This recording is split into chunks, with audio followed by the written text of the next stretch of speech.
دوستوں، میں ہوں مولانا مبارک علی اور آپ دیکھ رہے ہیں ہمارا YouTube channel we are knowledge. ناظرین، السلام علیکم ورحمۃ اللہ وبرکاتہ۔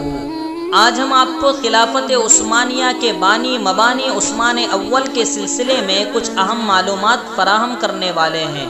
امید کرتا ہوں کہ آپ اس ویڈیو کو آخر تک دیکھیں گے۔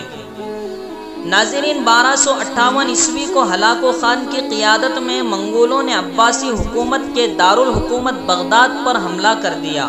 اہل اسلام پر گویا بجلی گر گئی تھی۔ مشہور مورخ ابن کثیر لکھتے ہیں کہ ہلاکو خان ایک ظالم درندے کی طرح ٹوٹ پڑا اور اس نے بچوں، بوڑھوں اور عورتوں سمیت تمام پر ظلم کی بجلی گرا دی۔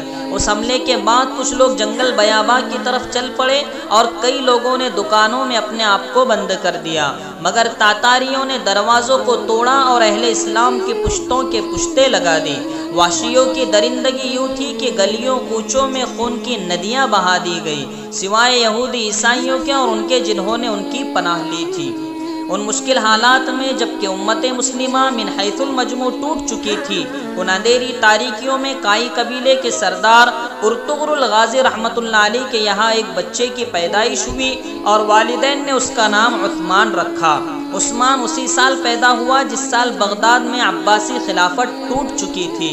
عثمان بچپن ہی سے اپنے والد ارطغرل غازی رحمۃ اللہ علیہ کی تربیت میں رہ کر ایک سیسا پلائی دیوار بن چکا تھا اور روحانی قوت کے لیے اپنے وقت کے بزرگ شیخ ادیب علی سے تعلق مضبوط کر چکا تھا۔ ایک دن شیخ ادیب علی کے وہاں قیام پذیر تھا کہ اس نے خواب دیکھا کہ شیخ ادیب علی کے سینے سے چاند نکل کر اس کے سینے میں آیا ہے اور ایک درخت اس کے پہلو سے نمودار ہو کر بڑھتا ہی چلا جا رہا ہے، یہاں تک کہ اس کی شاخیں مشرق سے مغرب کی طرف پھیل گئی ہے اور اس کی جڑوں سے دنیا کے 4 بڑے دریا بہہ رہے ہیں اور اس کے ارد گرد 2 پہاڑ اس درخت کو سنبھالے ہوئے ہیں، اور اس زور سے ہوا چلی کہ درخت کے پتوں کا رخ ایک عظیم الشان شہر کی طرف ہوا۔ یہ شہر اسی جگہ آباد تھا جہاں 2 شہر اور 2 بر اعظم ملتے تھے، اور ایک انگوٹھی اس کو نظر آئی۔ عثمان نے یہ انگوٹھی پہننا چاہی مگر اس کی آنکھ کھل گئی۔ اس نے یہ خواب شیخ ادیب علی سے بیان کیا تو شیخ نے فرمایا کہ مبارک ہو، اللہ نے تمہیں اور تمہاری اولاد کو دین کی خدمت کے لیے چن لیا ہے اور میری بیٹی کی شادی تم سے کرنے کا حکم دیا ہے۔ عثمان کے خواب میں آنے والے دریا، دریائے دجلہ، دریائے فرات، دریائے نیل، دریائے دنیوک تھے، اور پہاڑ کوہ طور، کوہ بلقان، کوہ قاف، کوہ اطلس تھے۔ بعد میں ان کی حکومت یہاں تک پھیلی، اس لیے یہ خواب ایک پیشن گوئی کے طور پر جانا جاتا ہے، اور شہر سے مراد قسطنطنیہ تھا۔ ناظرین، عثمان اپنوں کے لیے رحم دل اور غیروں کے لیے فولاد تھے۔ انہوں نے کبھی مال غنیمت جمع نہیں کیا اور جو بھی مال غنیمت آتا اسے غریبوں میں تقسیم کر دیتے۔ عثمان کے جانے کے بعد جب کوئی خلیفہ مقرر ہوتا تو لوگ اس کی کمر سے تلوار مانتے اور اس کے لیے دعا کرتے کہ اللہ اس کو بھی عثمان جیسی خوبیاں نصیب کرے۔ ناظرین، 1281 میں ارطغرل غازی رحمۃ اللہ علیہ کی وفات کے بعد عثمان جب رئیس اعظم مقرر ہوئے تو اس نے سلطان علاء الدین کی نصرانیوں کے خلاف مدد کر کے بہت سے ناقابل شکست شہروں کو اور قلعوں کو فتح کیا، اور اس فتح کرنے میں اس کے ساتھ پیش رہا۔ ناظرین، جس کے عوض سلطان علاء الدین نے عثمان کو بڑی عزت سے نوازا۔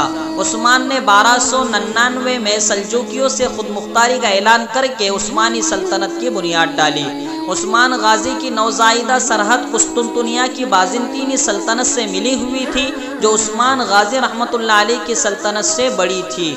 1301 عیسوی میں جب بازنطینیوں نے کئی نصرانی قبائل سے مل کر عثمانی خلافت کو مٹانا چاہا تو عثمان نے آگے بڑھ کر مقابلہ کیا اور انہیں لوہے کے چنے چبوا دیے۔ عثمان کے ارد گرد بسنے والے لوگوں کو جب اس بات کا علم ہوا کہ عثمان ایک مخلص بندہ خدا ہے تو وہ اس کے ساتھ مل گئے اور ایک سیسا پلائی دیوار بن گئے۔ 1308 عیسوی میں عثمان نے قطع، لفکا، آق حصار، قود حصار کے قلعے فتح کیے۔